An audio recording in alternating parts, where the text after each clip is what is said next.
Now, speaking of other kind of drinks, it's a multi-million-dollar industry, but some say bottled water is a victory of expensive style over substance. But now that could all be about to change. It's Australia's liquid love affair. 750 million litres of packaged water sold last year, most of it in bottles. That's $600 million for something that costs virtually nothing from a tap. But in this warehouse office space, two worlds are about to collide. Who doesn't love free stuff? Consumers are just, they're pretty thirsty for free stuff. Quite literally, Alex Chen and Hwi So have a plan to take a big swig of the bottled water market by giving the stuff away. Truthfully, it all started because we were complaining. Every time we bought bottled water, we paid $3 or $4 and felt ripped off, and it kind of made us angry.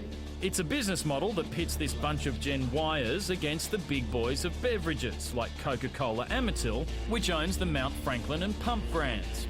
It was definitely a roller coaster for the last year that we were pursuing this, but now we're starting to see the momentum building. It is like every single week is getting better and better. Every bottle that rolls off the production line will be given away, bankrolled by the advertisers who buy space on the labels. Being environmentally conscious Gen Y upstarts, they've made their bottles from materials they say degrade 100 times faster than regular plastic. Fantastic idea! What a great entrepreneurial endeavour. Free water? These young entrepreneurs are now rolling out their product across the country. Free water, guys. After more than a year of hard work, they've just turned a small profit, but they've got much bigger goals in mind. Last one. As long as we have the consumers on our side, we'll always be appealing to advertisers. We'll always find a way to get it out to the consumers for free. So it's not really a question of who's going to let us, but rather who's going to stop us.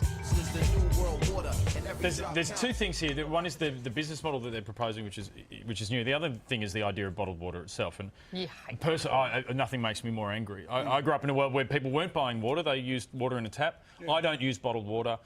Good on me. Go Grants But if or you're going to whatever. pay $6 a bottle for a bottle of water, then... I do think bottled water is a marketing invention, and I do smile at the idea that Avion is naive spelt backwards. But putting that aside, you can't blame it all on advertising. There's a lot of other factors that push people towards water. You know, they don't like the taste of tap water, they fear tap water. The latest one, which I thought was really interesting, is that we're a really over-medicated society, and it's making us thirsty. So we have this need to constantly be carrying around water with us, where we don't actually need all the water that we're told to drink. My theory is that the bubbler taps, people put a stick in there sometimes and it squirts up into your eye sometimes. That's had me in grade 6 quite a few times.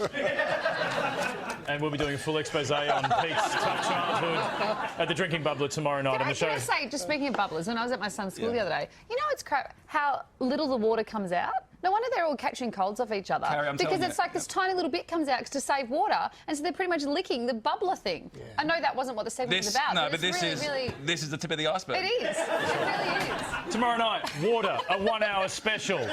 Is water coming to kill you? We're going to take a break. Back in a tick. Coming up on the